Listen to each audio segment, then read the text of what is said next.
அவரு அதுக்கப்புறம் அவர் கூட நிறைய படம் ஒர்க் பண்ணியிருக்கேன். சாக்லேட் வரைக்கும் ஒரு சாக்லேட்ல மலைலாம் ஒரே கம்போசிங் தான் சார் அது.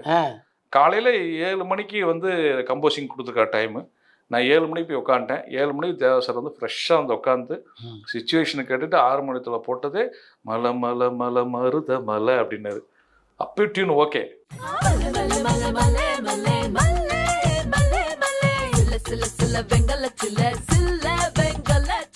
7:05 கம்போசிங் முடிஞ்சிருச்சு. ஆனா எனக்கு தான் என்னன்னா, இப்போ கம்போசிங் முடிஞ்சு போனா ப்ரொடியூசர் என்ன கம்போசிங் படம் நினைச்சிடக்கூடாதுங்க. சார் ஒரு காப்பி சாப்பிட்டு ஒரு 1/2 hour டைம் எடுத்துட்டு வந்து இன்னொரு டீன் போட்டு கொடுங்க. 2 டீன் இந்த டீன் ஓகே. ஆனால் அதை கொண்டு போய் ப்ரொடியூசர் உடனே காமிச்சா அதை இன்னொரு டீன் கொடுங்க நான் பார்த்துக்கிறேன்னு சொல்லிட்டு அதுக்கப்புறம் போய் காப்ஸ் எல்லாம் போட்டு ஒரு 1/2 hour டைம் எடுத்து மறுபடியும் வந்து ஒரு இன்னொரு டீம் கம்போஸ் பண்ணாரு. அந்த டீமே நல்லா இருந்தது சார். ஏன்னா இப்போ கன்ஃபியூஸ் ஆகிட்டேன் நான். அது நல்லா இருக்கா இது நல்லா இருக்கா எனக்கு தெரியல. நீங்கள் என்ன சார் இதுவும் நல்லா போட்டீங்க அப்படின்ட்டு. சரி எதுவும் டிசைட் பண்ணுங்கன்ட்டார். அப்புறம் வந்து ஆஃபீஸில் ப்ரொடியூசரில் ஆரம்பித்து எல்லாத்துக்கும் போட்டேன். எல்லாரும் யுனானிமஸாக அந்த டியூன் தான் சொன்னாங்க. மலை மலை. அப்போ நான் இது ஹிட்டு நான் எதிர்பார்த்தேன் சார். நான் அவ்வளோ பெரிய ஹிட் எதிர்பார்க்கல.